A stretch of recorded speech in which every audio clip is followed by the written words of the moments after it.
자, 이어서 연결고리 들어가 보겠습니다. 유안타증권의 송태현 과장 자리하셨습니다. 안녕하십니까? 네, 안녕하세요. 네. 자, 오늘의 주제부터 공개합니다. 자, 오늘 연결고리 파월 의장의 발언을 소화한 이후 장 후반부터 상승폭을 확대한 미국 증시가 되겠습니다. 파월 의장 발언을 좋게 해석해버린 것 같아요. 분위기 어땠습니까?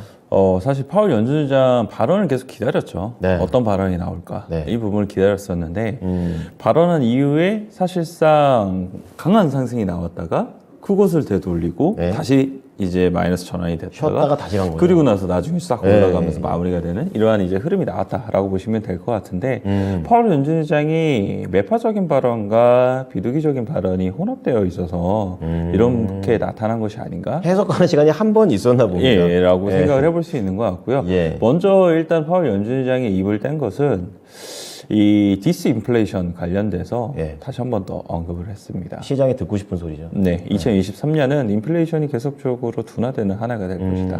뭐 하긴 그렇기는 하지만 이 과정은 역시나 험난할 것이다 라고 일단 긍정적인 코멘트가 나오다 보니까 네. 거기서 시장은 이제 환호를 하게 되면서 들썩하고요. 금리는 내려가고 뭐 달러 약세 나오고 네, 거기서 이제 올라가게 되는 부분이 있었었는데 네. 그 이후에 이제 파월 연준의장의 발언을 보게 되면은 이 1월 고용 통계는 너무나 예상했던 것 대비 잘 나왔다라고 그쵸. 얘기를 했어요. 예상을 전혀 하지 못했다. 너무 셌잖아요. 라고 얘기를 했던 부분이 있었었는데요. 이러한 부분 자체가 긴축 정책이 왜 상단기가 필요한지를 잘 보여줬다라고 얘기를 했습니다. 그리고 고용이라든지 물가가 우리의 예상보다 잘 나오게 되면은 네. 지금 시장에 반영되어 있는 것 그리고 연준이 생각한 것 대비 우리는 더욱더 금리를 올릴 수밖에 없다. 라고 얘기를 한 거죠. 그렇군요. 그러니까 금리에 대한 부분이 추가적으로 인상이 될 수 있겠구나. 그 얘기도 한 거네요. 라고 사람들이 생각하니까 그 올라갔던 폭을 다시 다 되돌리는 이러한 현상이 나왔다라고 보시면 될 것 같고요. 그렇군요. 예. 그 이후부터는 사실상 마이크로소프트나 구글이나 이런 네. 이제 빅테크 업체들이 계속적으로 상승폭을 늘려나가다 보니까 거기서 긍정적인 이제 투자 심리라든지 이런 것들이 일어나게 되면서 끝까지 이제 상승으로 이어진 것이 아닌가 이렇게는 좀 생각을 해볼 수 있는 것 같습니다. 그렇군요. 중간에 약간 들썩하길래 저게 왜 그랬을까라고 생각을 했었었는데 자세하게 좀 말씀을 해주셨습니다. 자, 그리고 연준 위원들의 이제 발언들도 있었었는데요. 미니애폴리스 연은 총재도 발언을 좀 하셨습니다. 이분은 좀 세게 얘기했네요. 네, 뭐 카시카리 총재 같은 경우에는 뭐 대표적인 매파이기 때문에 그런 부분에서 일단 강하게 얘기했다라고 보시면 될 것 같고요. 인플레이션이 우리가 승리를 선언한 만큼 충분한 진전을 이루지 못했다라고 사실 그렇죠. 이야기를 하고 있습니다. 예, 그리고 아직 금리 경로를 낮출 만한 어떠한 것도 보지 못했다라고 네. 얘기를 하게 되면서 기존 입장이 5.4%였거든요. 상단을요. 그대로 유지를 하게 그대로 유지를 한 거고요. 더 올리진 않았고요. 예, 이렇다라고 보시면 될 것 같고요. 네. 전일 보게 되면 라파엘 부스틱 애틀란타 총재 같은 경우에도 이번 고용 보고서와 같은 상황이 계속 이어지게 되면은 우리가 좀 더 많은 일을 해야 될 것이다. 뭐 올린다는 얘기입니까? 예, 지금보다 예상 금리를 더욱더 올릴 수밖에 없다는 것을 의미한다라고 얘기를 하게 돼요. 그래서 금리 관련돼서는 계속적으로 연준 인사들 같은 경우에는 대부분의 기조가 매파적인 발언을 많이 하고 있다라고 보시면 될 것 같고요. 네. 온 시장에 대한 부분도 사실 이런 부분을 많은 기대를 하고 있기 때문에 일부 월가에서는 연준과 시장이 올 한 해 계속적으로 싸우게 될 거다. 그러네요. 라는 이러한 이제 전망도 많이 나오고 있거든요. 네, 그래서 이런 부분이 좀 재미나게 시장에 엮어 들어가고 있는 것이 아닌가라고 좀 생각을 해볼 수 있는 것 같고요. 어쨌거나 금리 경로 관련돼서는 사실상 거의 끝단에 위치했다라는 게 지금 사실의 이 많은 컨센서스잖아요. 맞아요. 그래서 이런 부분이 추가적으로 올라간다 하더라도 어느 정도나 더 올라갈 수 있겠느냐. 그렇죠. 이런 부분에 대해서 한계치는 좀 명확하지 않나? 라고 생각을 해볼 수 있는 것 같습니다. 네.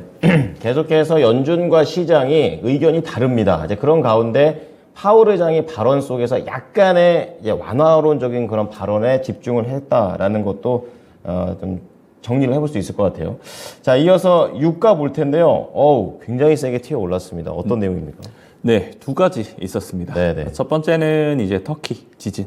아, 그렇군요. 관련돼서 영향을 결국 받는군요. 아무래도 터키 지진이 나게 되면서 석유 원유에 대한 공급선이 네. 문제가 생기게 되다 보니까 그런 부분이 당연히 가격적인 측면을 올려줄 수밖에 없었다라고 보시면 될 것 같은데 네. 이 터키 지역 중에 하나가 석유 수출 터미널이 있어요. 여기에 이제 아제르바이잔하고 네. 이라크에서 이제 산출된 원유를 여기를 통해서 수출을 하게 되는 이러한 이제 이 석유 수출 터미널이 있게 되는데 네. 여기가 이제 지진으로 인해서 마비가 되게 됐고요. 아. 그리고 일일 사실상 이 100만 배럴 정도 수출을 하고 있는데 네. 이 100만 배럴이라는 것이 전 세계 이 원유의 이 사용량 중에 1% 정도를 1%. 차지를 하고 이 있습니다. 정도면 상당히 크다고 봐야 되는 거죠. 아무래도 크죠. 1% 이 지역에서만 1%니까. 아, 그렇죠. 한 개의 지역이죠. 네, 그렇죠. 여기가 나라가 이제 아니라. 마비가 되면서 안 되다 보니까 그런 부분은 당연히 기대 심리라든지 투자 심리를 좋게 만들어줄 수 있는 부분이다라고 그러네요. 생각을 해볼 수 있는 것 같고요. 네. 또 한 가지의 원인은 이제 이 사우디 아람코가 네. 원유 관련돼서 공급 단가를 이제 3월부터 올리겠다. 라고 얘기를 하게 됩니다. 아시아 지역 같은 경우에는 0.2불을 인상을 하겠다라고 네. 얘기를 했고요. 미국 같은 경우 2불 그리고 세네요. 유럽 같은 경우에도 추가적으로 더욱더 올리겠다라고 이야기를 하게 되면서 네. 사실 원유 수요에 대한 부분이 좀 불확실성이 있잖아요. 그랬죠. 그럼에도 불구하고 이렇게 올린다는 것은 네. 결국은 원유에 대해서 자신감 있는 거 아니냐. 그렇죠. 사고 싶어 하는 사람 많으니까 올리는 네, 거죠. 그렇게 네. 이제 시장에서 받아들여지게 해석을요. 됩니다. 그리고 이 중국 관련돼서 네. 리오프닝 당연히 끝나고 나면 이 거기서 원유 수요 늘지 않겠느냐. 그렇죠. 라는 부분이 기저에 이런 부분 깔려 있기 때문에 사우디가 공급 단가를 올릴 수가 있었다라고 얘기를 하고 있습니다. 그래서 그렇군요. 이런 두 가지 요인이 원유가 계속적으로 하락이 좀 나오고 있었었는데 네. 되돌림을 만들어냈다라고 좀 보시면 될 것 같고요. 여기에 플러스로 또 한 가지 보게 되면은 이 브리티시 페트롤리움이 실적 발표를 하게 되는데 잘 나왔나요? 천문학적인 이제 이익을 발표를 하게 되면서 놀랍네요. 역시 원유 쪽은 예. 정말 돈을 많이 벌었구나. 이번에 진짜 돈 많이 번 것 같아요. 라고 좀 생각을 해볼 수 예. 있는 것 같고요.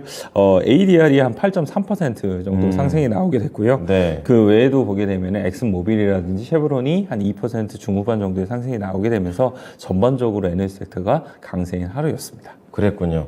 자, 정유가 아주 강했습니다. 자, 그런 가운데 또 이날 AI라는 키워드를 뺄 수가 없는 것 같아요. 마이크로소프트, 구글, 바이두 다 움직입니다. AI 관련돼서 정말 계속 뉴스가 나오고 있어서 네. 사실 이 좀 지겨우실 수도 있을 것 같아요. 뭐 저는 이거 투자해야 되나 이런 생각도 들던데요, 다시. 국내 시장에서도 사실상 안 올랐던 종목들이 AI에 속해지게 되고 그렇죠. 그에 따라서 상한가에 진입을 어제도 많이 했기 때문에 그런 부분이 추가적으로 역시 뉴스가 이쪽에 집중이 되고 있고 사람들의 시선이 집중이 되고 있다 보니까 네. 계속적으로 사람들이 여기에 집중을 하고 있는 것이 아닌가라는 부분을 생각을 해볼 수 있는 것 같습니다.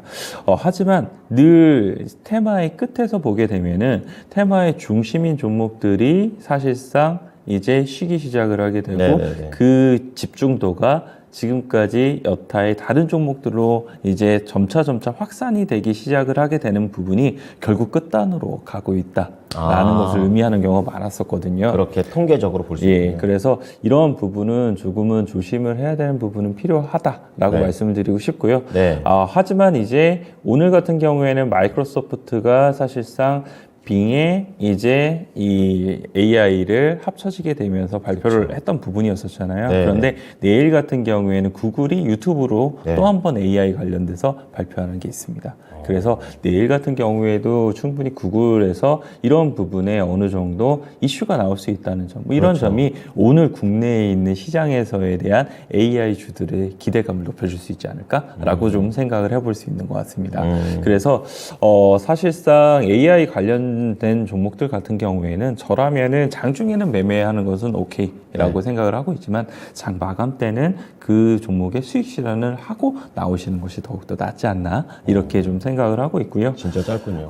사실상 보게 되면은 이제 바이두 같은 경우에도 한 12% 정도 상승이 나왔었는데 올랐어요. 이 바이두도 이제 이 챗봇 관련돼서 어니봇을 다음 달에 출시를 하겠다라고 얘기를 했던 부분이 있었습니다. 네네.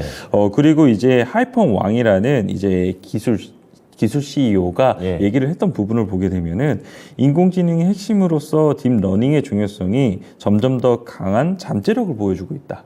뭐 여기까지는 뭐 무난한 내용이었죠. 그쵸. 그런데 이같이 콘텐츠 제작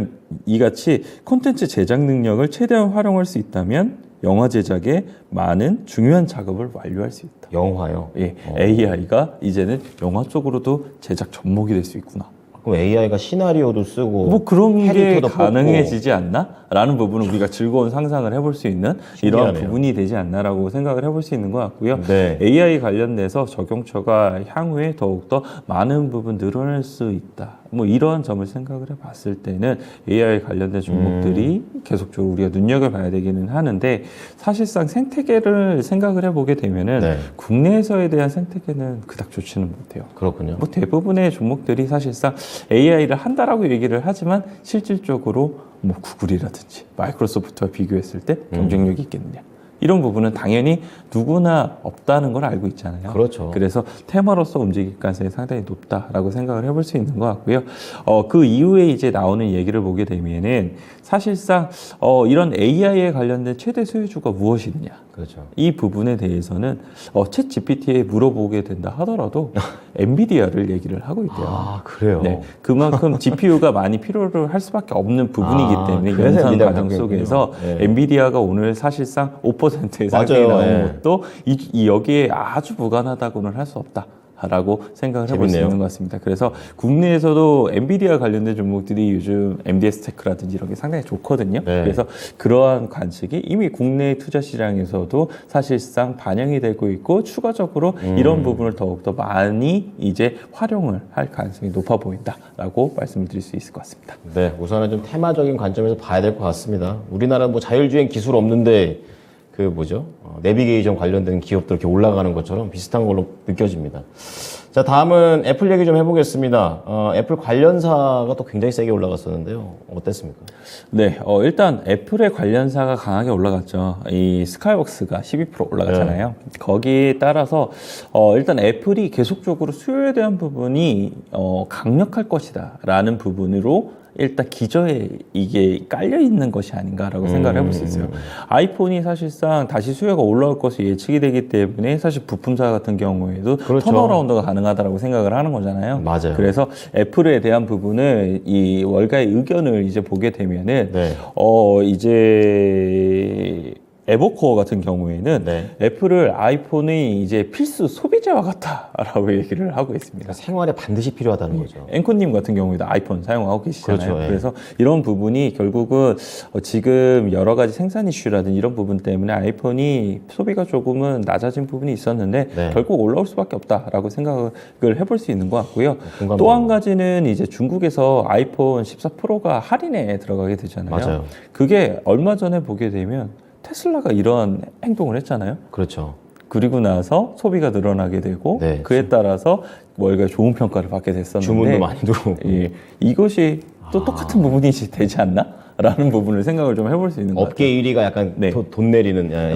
그래서 중국 소비에 대한 부분이 많이 늘어날 것이라는 기대감이 높았던 상황에서 네. 업계 1위들이 가격 할인 정책을 사용을 하고 거기에 따라서 판매량을 늘리게 되는 그렇죠. 이러한 전략이 이번 애플에서도 기대가 되지 않나. 라고도 생각을 해볼 수 있는 것 같고요. 네. 여기에 따라서 사실 스카이웍스 같은 경우에도 내용을 보게 되면은 결국 3분기 때 실적이 턴어라운드가 가능해지게 될 것이다. 이러한 이제 이 의견과 함께 목표 주가가 기대해서 그렇죠. 상향 조정됐었거든요. 네. 그래서 이런 부분이 추가적으로 같이 진행될 가능성이 상당히 높아 보인다라고 말씀드리도록 하겠습니다. 네, 반도체 부분 간략하게 보고 바로 종목 넘어가겠습니다. 반도체도 분위기 좋았네요. 반도체 필라델피아 3% 올랐습니다.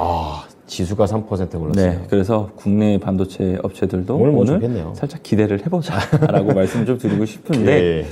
일단 마이크론 테크놀로지가 3.5% 정도 올랐고요. 어제 이제 SK 하이닉스가 한 2% 정도 오르고 삼성전자 같은 경우에 거의 보합권이었기 그렇죠. 때문에 네. 이런 부분을 살짝 더 반영시킬 가능성은 있어 보인다라고 말씀을 드릴 수 있을 것 같고요. 어제 제가 온세미 컨덕터 말씀드렸었잖아요. 맞아요. 네. 실적 발표를 했던 부분이 있었었는데 어제는 사실 주가의 흐름 자체가 보합권에서 움직였었는데 오늘 오늘은 6% 상승을 바로 했거든요. 튀더라고요. 반도체 섹터에서 가장 좀 강하게 움직였던 종목 중에 하나였었는데 결국은 이 월가에서 상당히 SiC 관련된 전력 반도체 관련된 네. 부분에 대해서 긍정적으로 이야기를 하게 됐고 목표 주가도 역시나 상향 조정을 하게 됐거든요. 그래서 국내에서도 관련된 종목들이 덜어 있기는 한데 네. 확실하게 딱 들어가는 종목이 없어가지고 그건 조금 아쉬운 주의해야겠네요. 부분이기는 하지만 네. 어쨌거나 화두가 더욱더 될 가능성이 그렇죠. 있어 보이고요. 관련된 종목들은 계속 관심 있게 보자라고 말씀드리도록 하겠습니다. 네, 이어서 바로 연결고리 종목 공개하겠습니다. 자, 오늘의 종목은 BH, 애플 보시는군요.